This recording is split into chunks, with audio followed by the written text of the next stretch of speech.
I know you're amazing.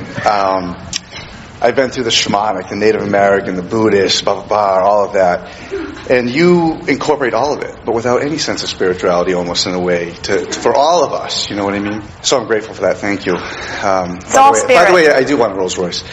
And a Learjet. Now, which is fine.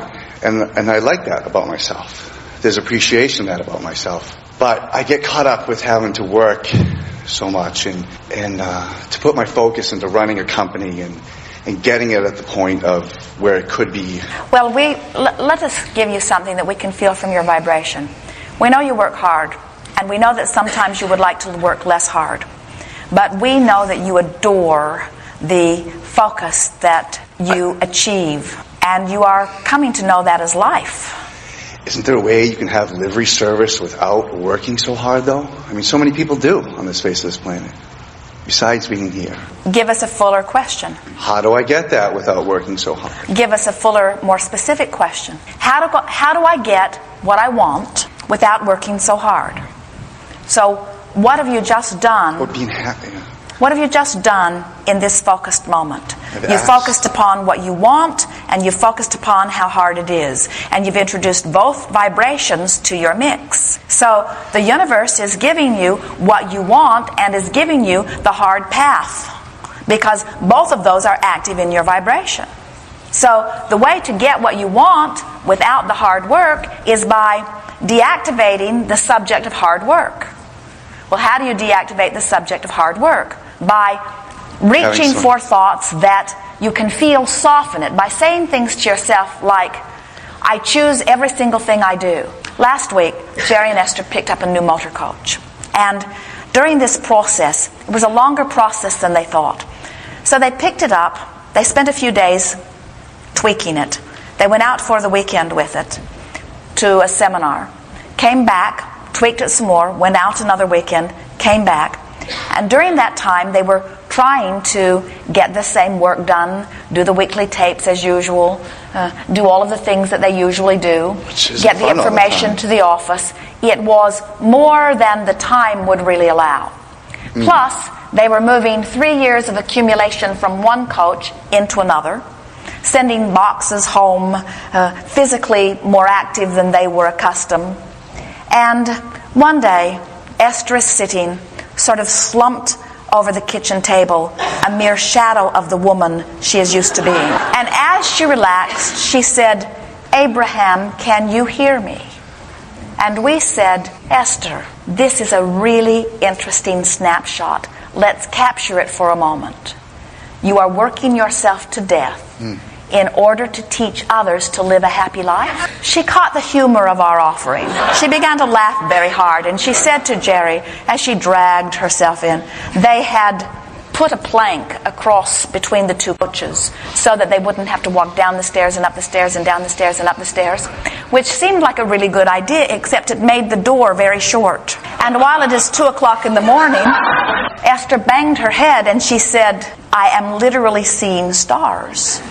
And Jerry said, I've seen the whole galaxy tonight. He had banged his own head on that. And we said, you are too tired to continue to move forward. Now, so what is it that makes you push forward when you are tired? In other words, what is it about you? I don't like that feeling, though, of pushing forward when I'm tired. I'd rather take a nap. Why don't you like it? Because I'm tired. I want to take a nap. But what is at the heart of the pain of that? It is you are in this place where you are disallowing your source to be. In other words, what you're literally doing is pushing forward against all odds. What you're doing is asking of yourself the absolute impossible. In other words, when things feel like that, you are better to take a vacation. You are better to take a nap. You are better to take another plan, because what you're doing is you've deprived yourself. It's like cutting off all of the air and oxygen and saying, but I can do it anyway. And we say, we really do not recommend it. We recommend that you today begin to orient yourself in a more selfish manner of saying, nothing is more important than that I feel good. But that's not the question that is here. In other words, we've got the answer, but you're wanting to dramatize the question, and we want you to, because we would like you to help us isolate. I want the effortless tools. Say again? I want the effortless tools, the tools that feel good, the tools that day by day is joy when we are going to the point of my particular want in life. Of what I want to get me there. And quickly, not year after year after year of trying to put it forth. Well, here is the answer to what you're reaching for. We'll give it to you in a way that perhaps you can hear it. You have to let this moment and how I feel be more important than the outcome that I'm reaching for. The outcome has to be in my sights in order to summon the energy. But how I feel right now has to be more important than the outcome. Otherwise, I may very well resist the very energy that I've summoned about the outcome. In other words, if I really, really want something and I've summoned energy toward getting it, but I'm working so hard that I'm exhausted, now in my behavior or in my focus, I am resisting the very energy that I've summoned, and so I'm getting nowhere. And that's why it feels like it takes so long. Because every step I take forward, my desire takes a step forward too. The way you close the gap is by releasing the resistance. And the way you release the resistance is by reaching for thoughts, words, and deeds that feel good while you offer them. You cannot suffer your way to success. It is illogical. And anyone who told you they did is trying to convince you to suffer. All right. I have two more questions. You leave the first one so quickly? We got nowhere near what you were reaching for. Right. I don't know if you're going to be able to give me the answer, or if I'm just going to have to keep working with myself. I do reach for that place of joy. I do stop. When you go on a vacation and you say, I'm going to stop in 10 cities, and then I'll come back home. I'm going to go here and here and here and here and here and here and here and here, and my final destination is home. And then you say, well, I'm a very determined person, and I see that I'm already home. So why go? I've already achieved my final destination.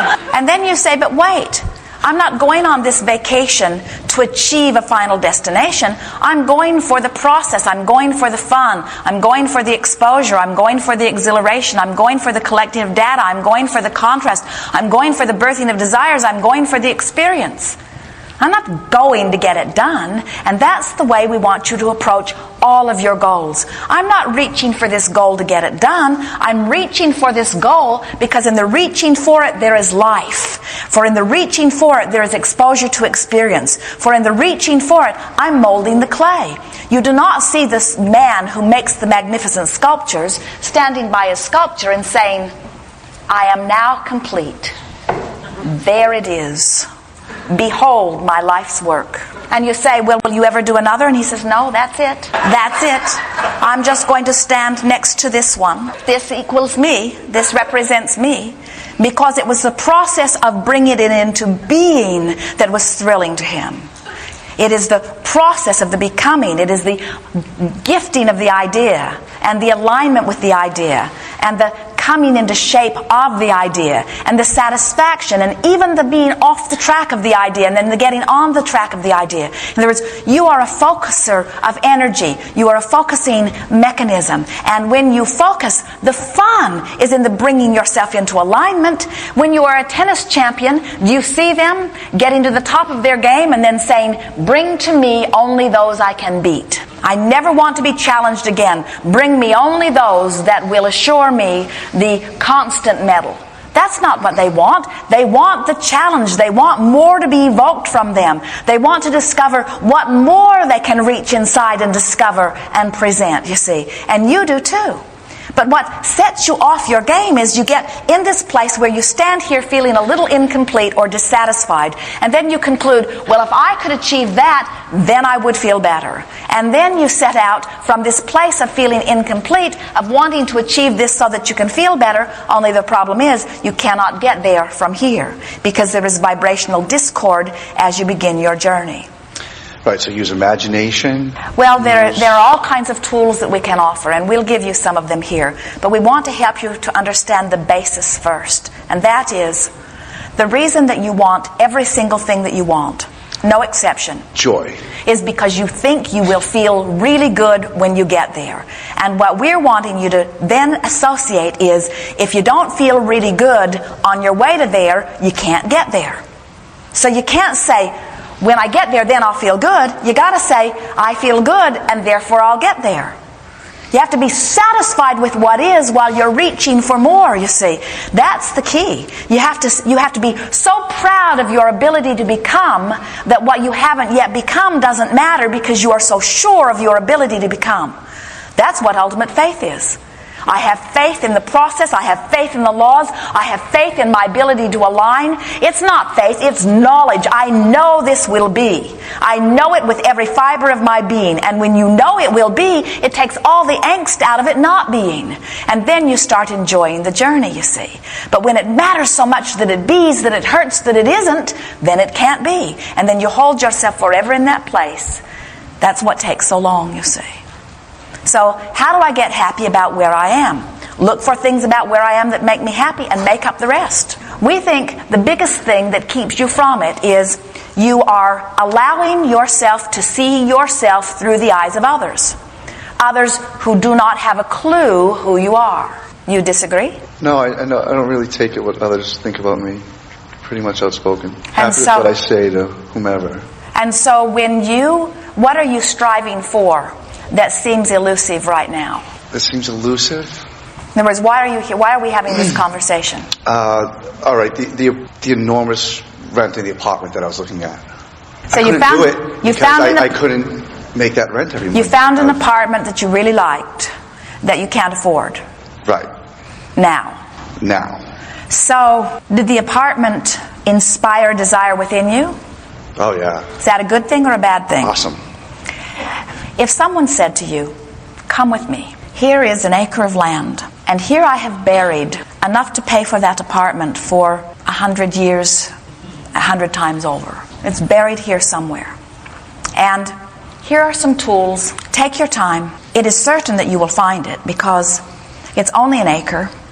There aren't many trees. The soil is loose. You have the tools. Have fun in the process. We think that if you believed this person, if this person were trustworthy, and if you believed them, and if you believed in your own ability to dig a little, they said it's not deeper than 6 inches beneath the surface, and it's nice soft soil, we think that you would have a reasonably pleasant time sifting through the soil on your way to this treasure.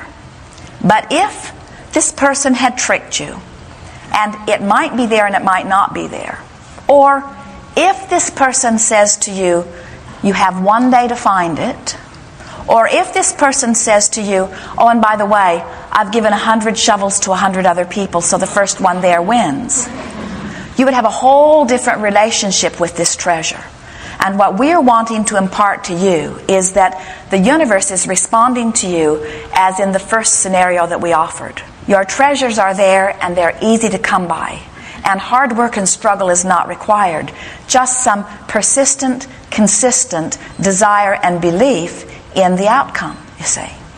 There is nothing that is keeping you from what you are wanting except your belief that it is hard to come by. Let's take a brief segment of refreshment. We'll begin with you when we return. No homework on the segment. And we'll bring this round to a place that you can really feel it. You're right on the brink and helping others to be there too. Good time for it. We are complete. And are you refreshed? Good. You're ready to continue? Bring us back round to where you are. I guess I was just at the fact of I don't want to work as hard as I do for the things that I want. That's the basis. Jerry and Esther were reading an article recently of someone who has now achieved extraordinary financial success. Or even work at all. Which is okay. It is all right if you think it is all right. Right. But.